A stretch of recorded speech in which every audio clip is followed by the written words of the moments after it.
అందరికీ మొదటి శ్రావణ శుక్రవారపు శుభాకాంక్షలు. ఈరోజు మహిళలందరికీ కూడా ఒక సంపూర్ణమైనటువంటి వేడుక ఉన్నటువంటి పండుగ.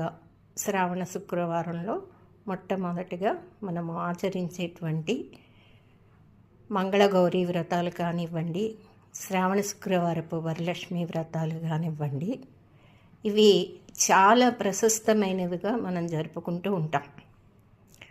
నమస్తేస్తు మహామాయే శ్రీపీఠే సురపూజితే శంఖచక్ర గదాహస్తే మహాలక్ష్మీ నమోస్తుతే అనుకుంటూ షోడశోపచార పూజలతో మనము ఎంతో భక్తి ప్రపత్తులతో నిష్టతో మనము ఈ పూజని చేసుకుంటాం.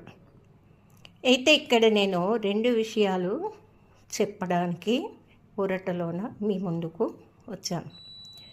ఒక్కసారి కనుక మీరు మహాలక్ష్మి అమ్మవారి యొక్క స్వరూపాన్ని చూసినట్టయితే చక్కని పట్టు చీర, అందమైనటువంటి తలకట్టు, మెడ నిండా ఆభరణాలు, నుదుటికి చక్కని కుంకుమ, చేతులకు అందమైనటువంటి గాజులు, ఈ స్వరూపాన్ని మనము ఆరాధిస్తూ అదే రకంగా మనము కూడా పువ్వులు, శనగలు, తాంబూలము, పసుపు, కుంకుమ, గాజులతో మహాలక్ష్మీదేవిని అర్చన చేసి ఆ సౌందర్యాన్ని, ఆ శక్తిని, ఆ రూపాన్ని మనము కూడా పొందుతూ ఉండడానికి అష్టైశ్వర్యాలను, అష్టలక్ష్మి వైభవాన్ని మనకెంతో కొంత వరంగా కావాలని మనం అనేక రకాలుగా కృషి చేస్తాం. అయితే ఈ ఆరాధనల్లో ఉన్నటువంటి మర్మం ఏంటి? అమ్మవారు అంటే స్త్రీ యొక్క శక్తి. ఈనాడు మనం గనక చూసినట్టయితే అమ్మాయిలందరూ మహాలక్ష్ముల్లా ఎంతో చక్కగా నేటి యువతరం అలరారుతోంది, సందేహం ఏమీ లేదు. కాకపోతే జుట్టుని, చక్కటి ఒత్తైన జుట్టుని విడిచేయటం, నుదుట కుంకుమ కాకుండా స్టిక్కర్స్ అనేవి వాడడం, తర్వాత గాజులు ఏమీ లేకుండా, మెడలో గొలుసు లాంటిది లేకుండా, ఇప్పుడు నేటి కాలానికి అనుగుణంగా వారు ఉద్యోగస్తులు కాబట్టి రకరకాల దుస్తులు ధరించటం అనేది పరిపాటి. చాలా బాగున్నారు అమ్మాయిలు. అయితే ఇదే అమ్మాయిలంతా కూడా ఈ నేటి యువతరం మహిళలు చక్కగా ఎర్రని బొట్టు ధరించి, జుట్టుని చక్కగా ఏదో ఒక రూపేణ వారు వేసుకొని, జడని ఇదే రకంగా చక్కటి గాజులు ధరించి, పట్టుచీర ఇలాంటి అలంకారం కాకపోయినా సాధారణమైనటువంటి నిండుగా ఉన్నటువంటి దుస్తులు వేసుకుంటే అచ్చు లక్ష్మీ స్వరూపుల్లాగే ఉంటారు.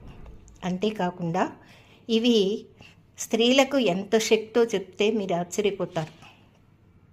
మనం చూస్తున్నటువంటి అత్యాచారాల విషయానికి వస్తే ఈ రకంగా అమ్మవారిలా కనిపించినట్టయితే, ఎంతో కొంత కళతో కనిపించినట్టయితే సాధారణంగా ఆ శక్తికి మన చుట్టూ ఒక ఆరా అనేది తెలియకుండానే ఏర్పడుతుంది.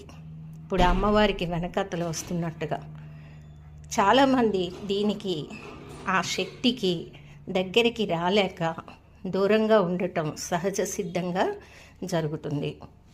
ఇప్పుడు మనం గనక వేటిని ఆయుధాలుగా ఉపయోగించవచ్చు, ఒకవేళ గనక విపత్కర పరిస్థితులు చోటు చేసుకుంటే అన్నట్టయితే, ఒకటి మనం నోటికి వేసుకునేటువంటి తాంబూల సేవనంతో పాటుగా ఒక వక్కను చాలా గట్టిగా నమిలి తమలపాకుని, తాంబూలాన్ని ఆస్వాదిస్తాం.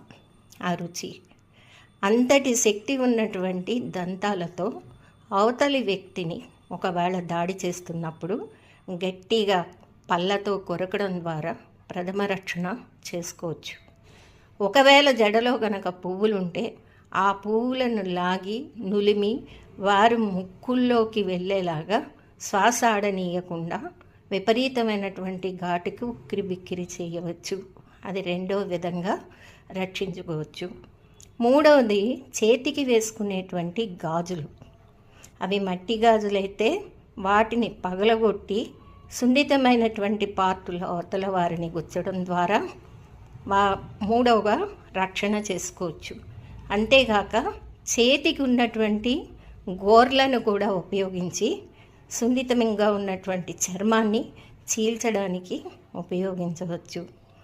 అలాగే మనం కూడా వెంటబెట్టుకుని తీసుకెళ్ళేటువంటి తాళాను కూడా ఆయుధంగా ఉపయోగించి సాధారణంగా గజ్జల్లో పొడవడం ద్వారా రక్షణ చేసుకోవచ్చు.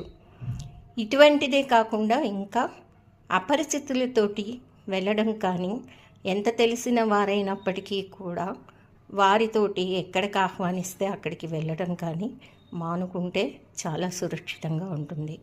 ఇప్పుడు చిన్నపిల్లలు అనేటువంటిది కూడా ఎవరికి ఆ బాలికలైనప్పటికీ కూడా అత్యాచారాలు చేస్తున్నారు అంటే వారిని తల్లిదండ్రులు ముఖ్యంగా గమనించుకుంటూ ఒంటరిగా వదలకుండా వారికి తగినటువంటి అవగాహనను ఏర్పరచాలి.